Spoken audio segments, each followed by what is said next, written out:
This is Radar from the Entertainment Blog coming at you with another edition of MLB Observations, ending this past season's 2024 MLB season, going into this year's 2025, Week 3 of the Hotstove offseason. Brusdar Gutterell is going to miss the first half of the season due to a shoulder surgery. As always, this reliever never stays healthy ever since the LA Dodgers got him in a trade from the Twins. Never stays healthy. Angels have cut Galito Zaninga. Marlins outright Christian Roa. Joe Jockis is going to the Dodgers. Aramis Garcia. I don't know. Aramis Garcia, not Ramirez. Aramis Ramirez is that third baseman. Arizona. Jose Barrero, the utility man, going to the Cardinals. Connor Brogdon is elected for agency. Nicholas Padilla, former of the White Sox, is going to the Phillies. Nick Martinez is the one player who accepted this qualifying offer. More on that later. The dude is not going to make more money on the open market. He had an okay season with the Reds, splitting time between the rotation and the bullpen. So, makes sense. Donovan Walton, minor deal with the Mets, helpful utility player. Drew Anderson is staying in the KBO. Roddy Munoz has been added to Atlanta's 40-man roster. Rafael Ortega is signing on the minor deal with the Mets. He's played for them before. He's a good, useful backup outfielder. Casey Lawrence re-signed with the Mariners. He's an okay reliever. Justin Hageman's also gone to the Mets, a minor league deal. Thomas Hatch is taking his talent to the KBO. The Rays have DFA'd Austin Shenton, but then traded him to the Mariners. And the Mariners said goodbye to journeyman reliever JT Chargos. And then the White Sox signed Austin Slater. And I was like, oh, signed to a minor league deal. Oh, wait, it's a major league deal? Wait, the Rule 5 draft is coming up? Like, what are you doing? When the Rule 5 draft comes up, as you'll notice, I'll get to it, teams are either cutting guys or adding guys they want to protect so that if they're not on the 40-man roster, they can be taking the Rule 5 draft. That's kind of the purpose of the Rule 5 draft, is take players from other teams' minor league system and add them to your system. And the way to avoid that is you add guys to the roster. So less spots to save guys and less spots to take other teams' talent. Austin Slater is a miscast center fielder, which San Francisco played him a lot. And even when Baltimore traded for him at the deadline, because I think, was he on the Reds maybe? Or was it the Giants gave him to the Reds and the Orioles? Whatever the case is, miscast center fielder, number one. Number two is he can't stay healthy. Number three is he's more of a corner outfielder DH platoon guy. He's not an everyday player. And the White Sox are paying Benintendi all this money to play left field and Luis Roberts, the guy in center field. The only opening is right field. But I'd much rather Dominic Fletcher play Gold Glove caliber defense in right field than a guy like Austin Slater who can't stay healthy. I know he's got more offensive game and he's got pop. I just didn't get this to a major league deal or to rush it right away. Vieri Rodriguez is going to Pittsburgh. Pablo Reyes, the super utility man, is going to the Yankees. Devi Garcia, former of the White Sox, going to the Brewers. Logan Henderson and Chad Patrick been added to the Brewers' 40-man roster. Jason Alexander, not to be confused with the actor, has signed a deal with the A's. He's a swing pitcher who started relief. Colton Gordon's been added to the Astros 40-man. The White Sox added Juan Sterla and Colson Montgomery, one of their top prospects. So that one makes sense. Gunnar Hoagland and Ryan Chiswick has been added to the 40-man for the A's. The Nationals added Robert Hassel and Andy Lara. The D-backs added Tim Tawa and Joe Elbeth. Drac Dreyer's been added to the Dodgers. Zach Veen to the Rockies 40-man. Giants DFA Kaiwa Tang.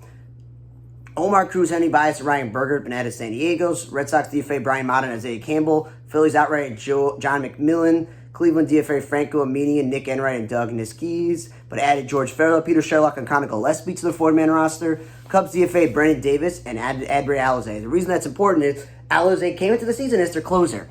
Got hurt, wasn't that great. Scrapped those plans for having a closer for the Cubs and even had his bobblehead. I worked there. They gave out his bobblehead.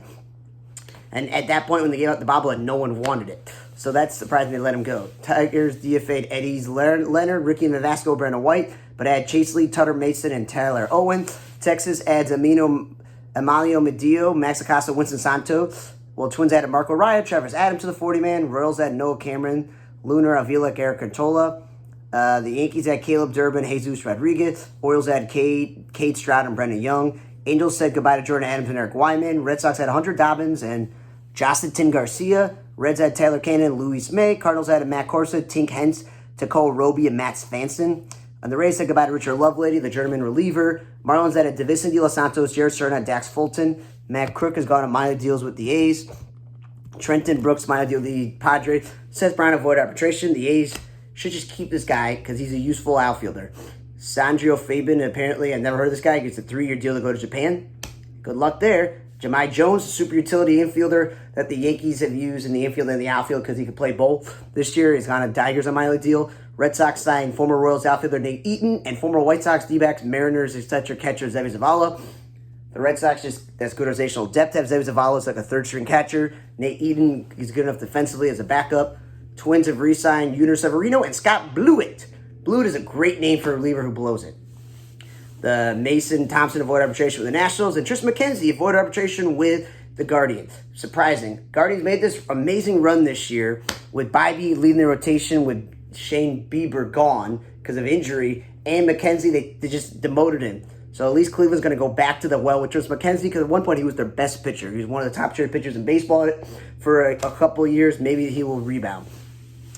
Caleb Boschley has gone to the Rangers on a minor league deal. Jackson Reese to the Mets on a minor league deal. And Carlos D. Rodriguez to Atlanta.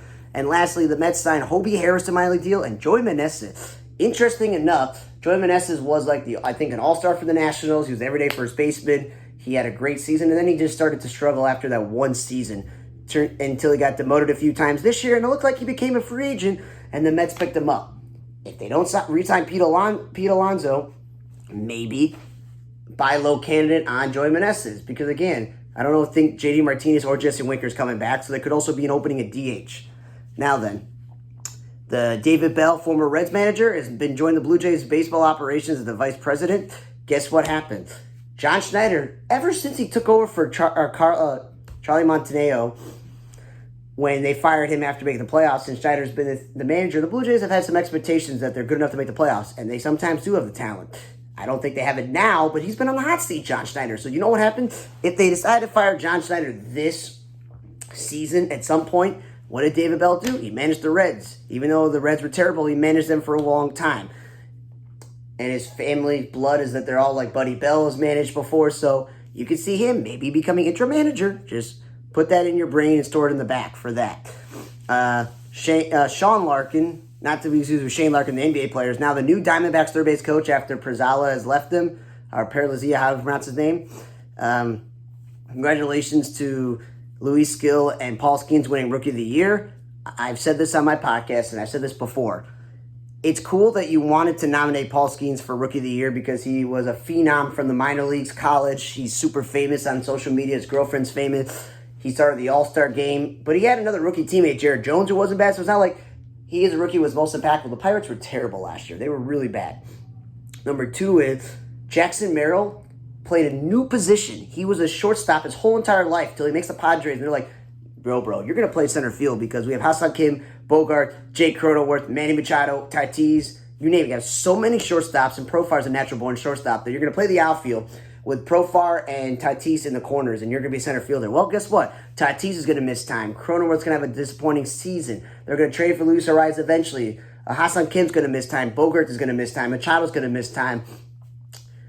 Well, he put it all on his shoulders, Jackson Merrill, as a rookie, 20-plus home runs as a rookie, and helped the Padres make the playoffs. That equals Rookie of the Year. Paul Skeens, cool, finished in second or third place. But the decision to make Jackson Chourio the third-place guy and not Shota Imanaga, who personally had a better season with wins, ERA, strikeouts, and games started, and was more of an impact. The Cubs almost were a playoff team. They flamed out towards the end of the season, but he was a big reason.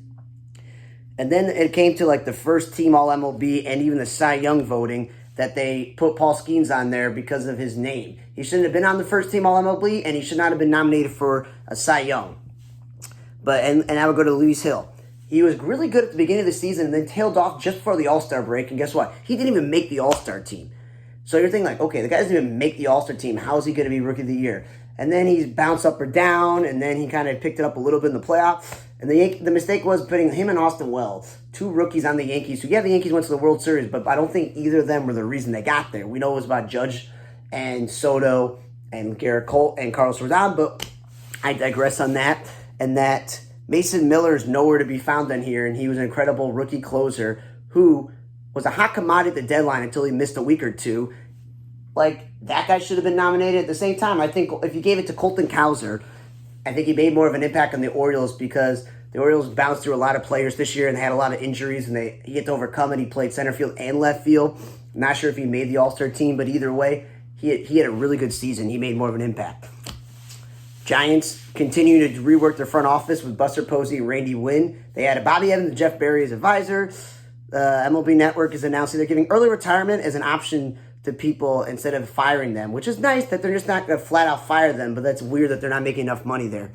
Jose Siri got traded to the Mets for Eric Orze, and now the Mets, guess no Harrison Bader. Brandon Nimmo staying put in left field. So what it looks like is Jose Siri will be the everyday new center fielder for the Mets, which means the Rays announced that Johnny DeLuca is going to play center field, which will put Josh Lau every day in right field, and they're not really sure what's going on in left field, especially they don't know where to play Chris Morel. White Sox have hired Walker McKeevan to be the new bench coach, and he's had so many titles with the Brewers, and apparently he's a local guy, and he interned with the Cubs and all these other teams he worked for. But he did scouting, he did some development, some work with the minor leagues. He worked really well with catchers, and he made Wilson Contreras, his brother Williams Contreras, into a way better defensive catcher after being terrible in Atlanta to being average to above average. And he's apparently a rising star as a young coach. So Will Venable's like, I know about this guy. Let me go ahead and sign this guy to be my bench coach, even though I don't think they were ever teammates or did anything. So we'll see how that improves the White Sox. They weren't terrible at catcher this year with Corey Lee. They've been terrible in the past. And Pat Murphy and Stephen Vogt win Manager of the Year. I will say this. Doesn't matter if it was Stephen Vogt, AJ Hinch, or Quintaro, who I personally picked. No one thought the Royals or the Tigers were going to make the playoffs, and no one thought that the Cleveland would be this good. They thought they'd just be okay, but he took them all the way to the American League Championship Series. That's impressive, Stephen Vogt. I thought Joe Espada did a good job, but the Astros were dead in the water to make the playoffs. And then Pat Murphy, I think, was the guy I picked with because I thought Mike Schultz did a great job with the Padres. No one thought that was going to happen. I also thought that Carlos Mendoza, after the Mets were dead in the water, deserved it too, but it makes sense. Rockies have re-signed Jacob Stallings, so after moving on from their former All-Star catcher, Elias Diaz, they're going to continue to go with a Gold Glove caliber catcher. That's fine. Good idea there because you need help with your pitching staff. Cubs have picked up Eli Morgan, a very useful reliever from Cleveland, for Alfonso Rosario, an outfielder. And in order to make room on the 40-man roster, the Cubs have said goodbye to Patrick Wisdom, who I've always considered miscast their baseman outfielder. He's more of a first base and DH. He did come up with a lot of clutch home runs with pinch hitting, but you can get anyone to come off the bench and try to hit home runs that can't field. Matt Tice got added to the Cubs after the Angels DFA'd him, and the Cubs said goodbye to Trey Wingenter, who's been around the block. So Eli Morgan in the bullpen, and Matt Tice will be probably backing up the, Amaya. Yes. Phillies said goodbye to Austin Hayes. It was like one of their major trade deadline acquisitions, and they said, nope, never mind, you're a free agent. While Chris Sale and Therese Skubal won Cy Young, obviously, Zach Wheeler had an incredible season like he has been consistently doing since he came into the league. But Chris Sale is comeback player of the year. They even gave him a Gold Glove.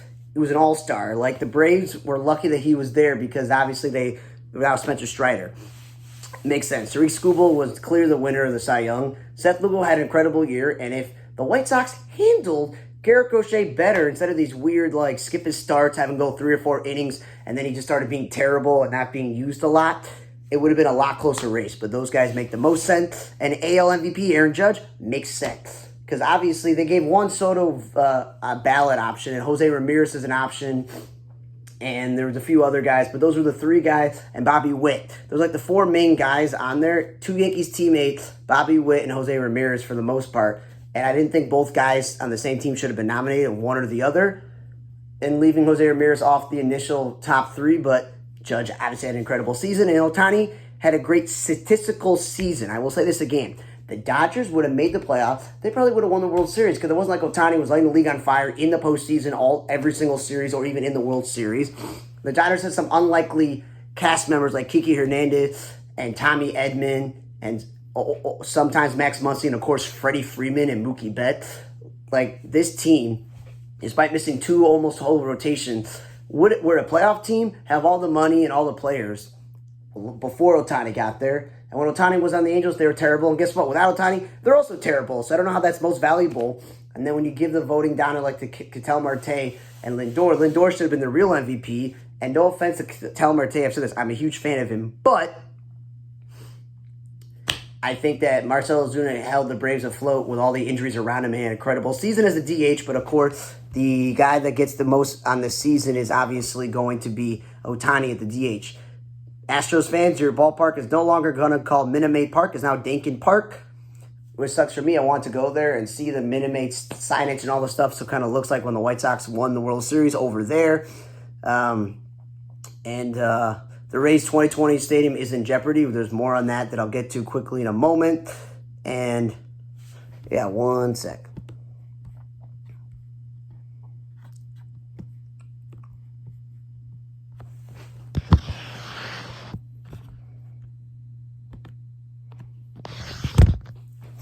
Okay, so the Rays Stadium, they voted 4-3 to spend $28 million to start replacing the roof at Tampa Bay because obviously they're not going to be able to play, and we even talked about they're going to George Steinbrenner Field. So because of that, they won't be able to move into the new season in 2028 at all because it's going to be, they said the team will spend nearly $50 million for early work on the 1.3 bed and cannot proceed further because of delays in the approval of bonds for the public share costs. So this hurricane really screwed them up moving, but I never thought there was an issue with the stadium. But hey, whatever it is. Orioles are making changes to their outfield. They're ready to adjust their left field wall again. They're going to move in. So the team moved the wall of Camden Yards back and made it significantly taller before the 2020 season.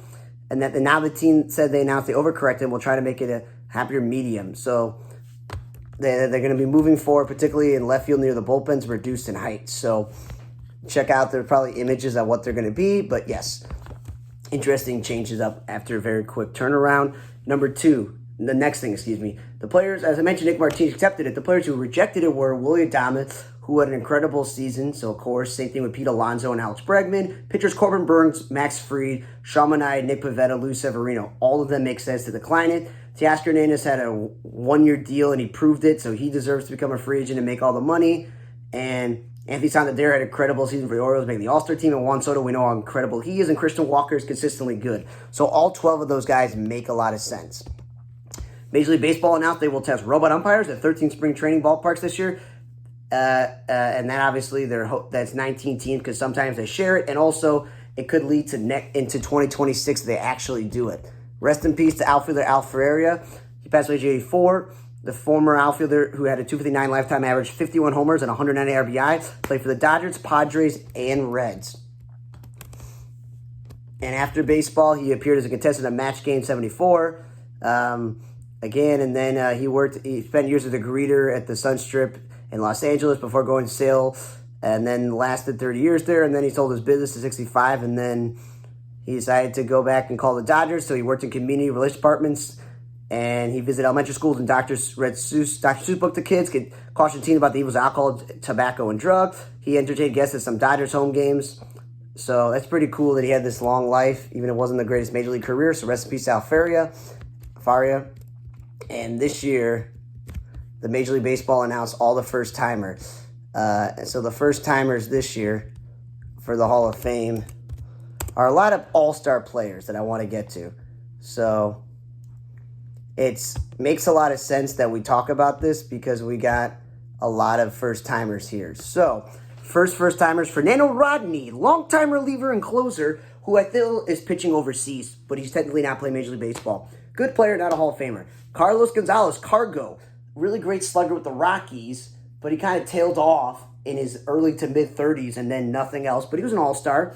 Brian McCann was one of the best catchers in baseball. Really, really good offensive catcher and a pretty good defensive guy. Two-way player who played for Atlanta, New York, etc. He's the greatest catcher in Braves history. But is he Hall of Fame? Probably not. Adam Jones, really good outfielder for the Orioles all these years as a two-way player in the middle of the lineup, and they made those playoffs a lot of those years. It was Team USA.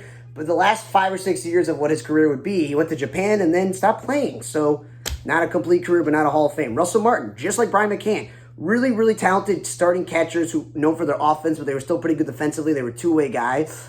But also, injuries kind of plagued Russell Martin a lot and Brian McCann. At least he had to play for Toronto, his native country. Russell Martin, but again, not a Hall of Fame. Hanley Ramirez, really good offensive shortstop who moved to like third base, first base, and DH. Signed that huge deal with the Red Sox. It didn't work out. And they sent him like to LA and all this other stuff. And his career was never the same when he left Miami, so that's an issue there.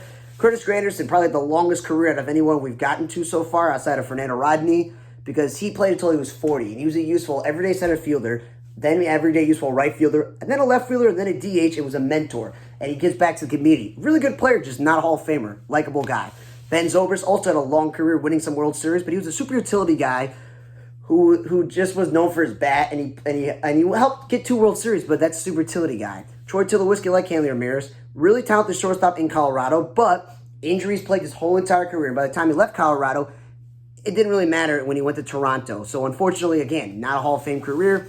And Felix Hernandez, he was well on his way to being a Hall of Famer, but injuries plagued his career. Then he bounced around a bit, and then he retired like at early 30s. And so if he had pitched till he was maybe 35, 36, 37, he may have had the good stat numbers to be a Hall of Famer. And then Ian Kinsler, really good offensive second baseman, natural-born shortstop, who was a great top leadoff hitter, but again, injuries ruined his career, and he wasn't most healthy, and he kind of retired early, and he's been into coaching, and he coached and he managed Team Israel, not a Hall of Famer. Dustin Pedroia, my favorite player in this ballot. He was well on his way to a Hall of Fame career until Manny Machado slid hard with his spikes, which he's done to many people in his career, and it ruined his leg and knee problems, and he couldn't stay healthy, and you just add up all the lost seasons, or huge chunk of seasons that Dustin Pedroia missed until having to retire early. He was well on his way to being a 3,000 hit career guy with the MVP, the All-Stars, and the World Series stuff. He probably could have been. The last two guys who are first year, 100%, they're both, if they don't get in both this year, is stupid. Obviously, Ichiro Suzuki is one of the greatest players of all time, one of the greatest defense players, one of the greatest leadoff hitters, singles hitters, contact hitter, greatest stolen base guy. He's getting in. C. Sabathia has 3,000 strikeouts. He doesn't have 300 wins, but no matter how many wins that C. Sabathia has in his career, let's see what it says here. CC Sabathia. Where is the wins on here? Yeah, he's 251 wins. In this day and age in baseball, 250 is going to be incredible for anyone else to get you. So that makes sense. He definitely should get in. But people are like, I don't know. He doesn't have 300 wins. But he got 3,000 strikeouts. And the only guys not in the Hall of Fame that don't have that have 3,000 strikeouts are Ryder Clemens because of steroids and Kurt Schilling because no one likes him. That's retired. And all the guys that are coming back are David Wright, Torrey Hunter, Francisco Rodriguez, Mark Burley, Andy Pettitte, Jimmy Rollins, Bobby Abreu, Omar Vizquel, Chase Utley, Manny Ramirez, A-Rod, Carlos Beltran, Andrew Jones, and Billy Wagner. This is Billy Wagner's 10th year, and with the new changes to the rule of not being 15, because they had a gluttony of guys and then all the steroid users and all the other people, that this is his make-or-break year. He was one of the best relievers and closers of all time. He should get in. Andrew Jones, he's got another few years left, but he's a really good candidate. Carlos Beltran is only his third year, but he should probably get in. A-Rod and Manny are not in the Hall of Fame due to steroids. Chase Utley, like Dustin Pedroia, battled a lot of injuries, but he has a lot better numbers because he has more consistency. Omar Vizquel, he's got a few years left, but he's one of the greatest shortstops who's not in the Hall of Fame, but people off the field don't like his past. Bobby Abreu is a guy who is a compiler of all different statistics. Really good, not Hall of Fame. Jimmy Rollins, really injury-plagued, really talented career like his buddy Chase Utley, teammate, but is it close? I don't know. He'll probably stay on the ballot for as long as possible. Andy Pettitte, almost towards the end of his residency, but he's a steroid user.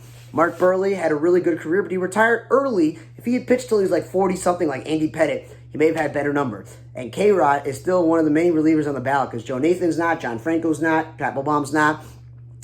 He should get in. He's one of the greatest closers of all time. And then Torrey Hunter, I'm going to say this. He's like Curtis Granderson and Adam Jones. They had really good seasons, really good players, but they're not Hall of Famers. But because another Twins player like Tony Oliva got into the Veterans Committee, that may open up the eyes. Like, let's look at Torrey Hunter's career. And then David Wright. Like Don Mattingly, another New York baseball player. Incredible career for the most half of his career, but then back issue and injuries the second half. But he'll stay on there like Don Mattingly did because he was a really good player. Now,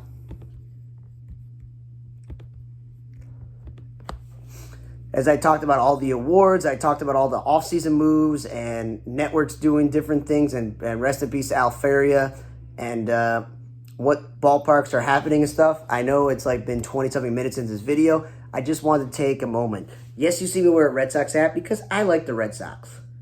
But I'm wearing it because I lost a dear friend this week. His name was Arnie Levitan. He, born in Boston, so he's a Red Sox fan, but moved here in his youth, became a huge White Sox fan. Kind of like the Blackhawks, kind of a Bears fan, probably not a Bulls fan, but I met this guy. He went to my parents' synagogue, even was president, and immediately clicked with him because he wasn't religious when he was younger, so he had the opportunity to go to all these sporting events, all the concerts, all this experience, all this life before finding Judaism and being way more religious, which is another topic. But he was like an encyclopedia knowledge of music and sports and pop culture, and we bonded over baseball. We talk about baseball all the time because I know my baseball history. He likes the two teams I like. I never purposely always went to baseball games, but we went to so many sporting events, like specifically White Sox game, where he happened to be there and I was there at the same time, and we hung out and talked. spent countless meals at his house over the year, conversations at Kiddish, which is the food after services. He talked about giving me a box of like Sox scorecards and programs that he just wanted to get rid of. He had a seat from like the old Sox ballpark. It's very rare for a person the same age as your mother to be a close friend of yours, someone that you consistently would talk to all the time on Facebook back in the day and in person when you lived in Skokie, even though his son was just a year younger than you and his youngest son was closer to my brother's age. But it was always him that I would talk to, see and debate about sports stuff and attend stuff with. We even went to concerts. So it's been a very rough last 2 days to find out that Arnie Levitan passed away, because I just saw him at a White Sox game in September when the White Sox actually won game, and we were having a good time. He even said, "Stay here till my ticket rep comes by so you could meet the ticket rep." And I'm like, wow. And his ticket rep liked him, because the main thing about Arnie was it didn't matter if you were related to him, married into his family, no matter what, he liked everyone. He invited everyone into his home. He could be friends with strangers and make sure they feel welcome and they think that someone cares about them. He was the example of a good person. And I know a lot of people say that when somebody passes away, but you know how it is sometimes. Like, say, oh, your father passed away, and even though it's sad and you say nice stuff, you're like, man, he may have been a terrible father. About that person. This guy, great parent, he was a really good parent, a really good grandparent, and again, just accepting of everyone and putting up with a lot of people's shtick like mine. So yeah, it's just sad. Rest in peace, Arnie Levitan. It's sad he's not going to see another White Sox have a good season because of the last season they had, but at least he got to witness 4 Red Sox World Series, because I remember he bought a hat, the same one I have, not this one, but another one where he added the other championships, and at least the White Sox won World Series in his lifetime. And even though he's not a big basketball person, the Bulls won 6 championships, the Blackhawks won 3, and yeah, if he's a Bears fan, he got 1 Bears championship and 2 Super Bowls. So yeah, rest in peace, Arnie Levitan, Alfaria. So thanks for listening to week 3 of the Hot Stove MLB offseason, finishing 2024 into 2025 season. For Another Tape Blog, I'm Radar. See you guys next time.